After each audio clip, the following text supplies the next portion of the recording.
Hello everyone, এতদিন exam চলছিল বলে তোমাদের সাথে কোনো ব্লগই শেয়ার করতে পারিনি। লাস্ট তোমাদের সাথে মায়াপুরে কিভাবে কাটিয়েছিলাম সেটাই শেয়ার করেছিলাম। তারপর আমরা মায়াপুর থেকে পরের দিন সকালে লঞ্চে করে চলে আসি নবদ্বীপ ঘাটে।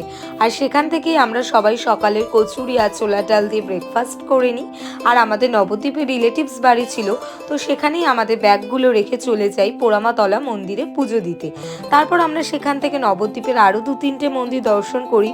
প্রথমে সোনার গৌরাঙ্গ মন্দির, জগাই মাদাই মন্দির দর্শন করলাম। তারপর লাস্টে 60 ফুটের চৈতন্য মহাপ্রভুকে দর্শন করে চলে আসি রিলেটিভের বাড়িতে। সেখানে লাঞ্চও করে নিই। লাঞ্চে ছিল ভাত, ডাল, বেগুন ভাজা, ডিমের অমলেট, মাছও ছিল, কিন্তু আমি খাইনি।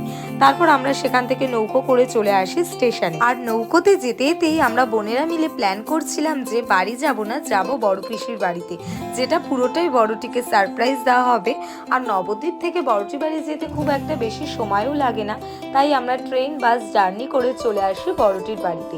আর দেখতেই পেলে সোনা ভাই আর বড়টি দরজা খুললো। ওরা তো পুরো অবাক হয়ে গিয়েছিল, ভাবতেই পারিনি যে আমরা আসবো। আর আমরা জার্নি করে এতটাই টায়ার্ড ছিলাম যে যেতে যেতেই বড়টি কফি আর বিস্কুট দেয়।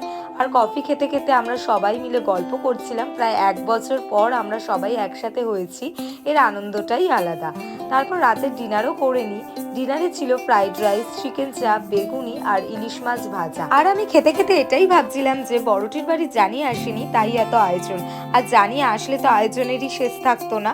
যাই হোক, তারপর আমরা নিচে ওপরে বিছানা করে শুয়ে পড়ি। তো পরের দিন বড়টির বাড়ি কিভাবে কাটালাম সেটা আসছে নেক্সট পার্টে। তো স্টে টিউন অ্যান্ড বাই।